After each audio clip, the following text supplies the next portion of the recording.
fait, on n'aime pas trop aller en ville parce qu'on est beaucoup plus vulnérable.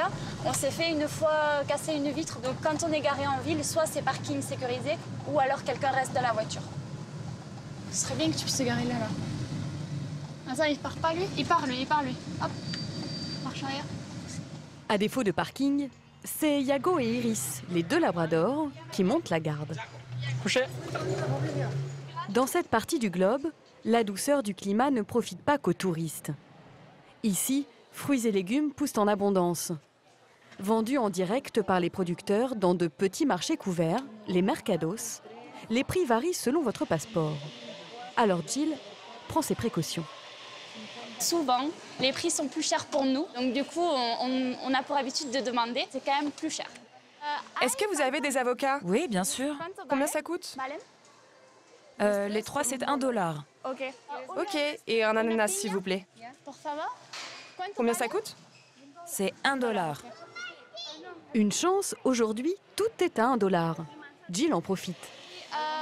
Je pourrais avoir des carottes? 1 kilo. Mettez tout dans mon sac. Est-ce que vous avez des poivrons? 1 kilo de tomates aussi. Là, on en a pour $10.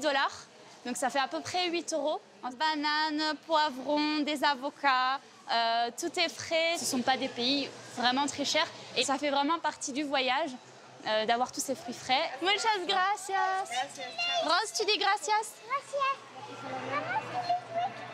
La famille a acheté de quoi tenir 15 jours. Pour stocker tout ça, tiroirs, étagères et même réfrigérateur, Clément a transformé le coffre de leur 4x4 en garde-manger. Il faut penser à tout, chaque centimètre carré est utilisé.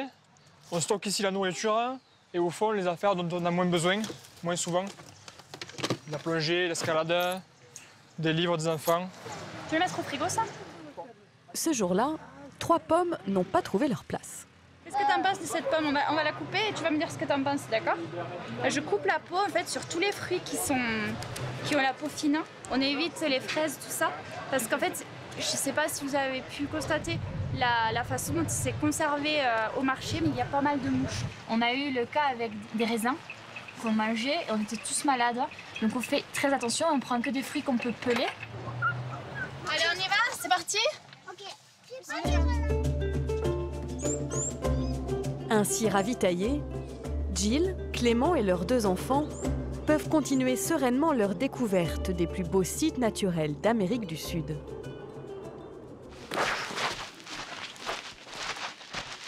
Pas trop dur pour toi, Jim, ça va? Pas trop dur avec le poids? J'ai jamais vu un paysage aussi beau que ça. Au sud de la capitale, dans le parc de Cotopaxi, le volcan Quilotoa culmine à 3900 mètres. Petit cheval! J'adore les chevaux. J'aimerais en avoir un pendant toute la vie. Une lagune vert émeraude dort dans le cratère éteint. C'est là que la famille a choisi de faire une sortie en kayak. Chahou! On va l'explorer.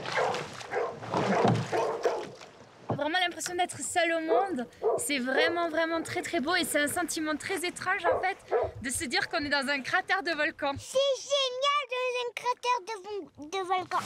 J'adore faire du kayak. Marthe, ça te plaît? Je prends un peu l'eau par contre. Tu prends de l'eau? Là, je suis les pieds un peu mouillés.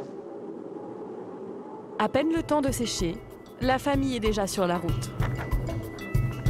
Leur prochain bivouac est prévu à 1000 km de là, en Colombie.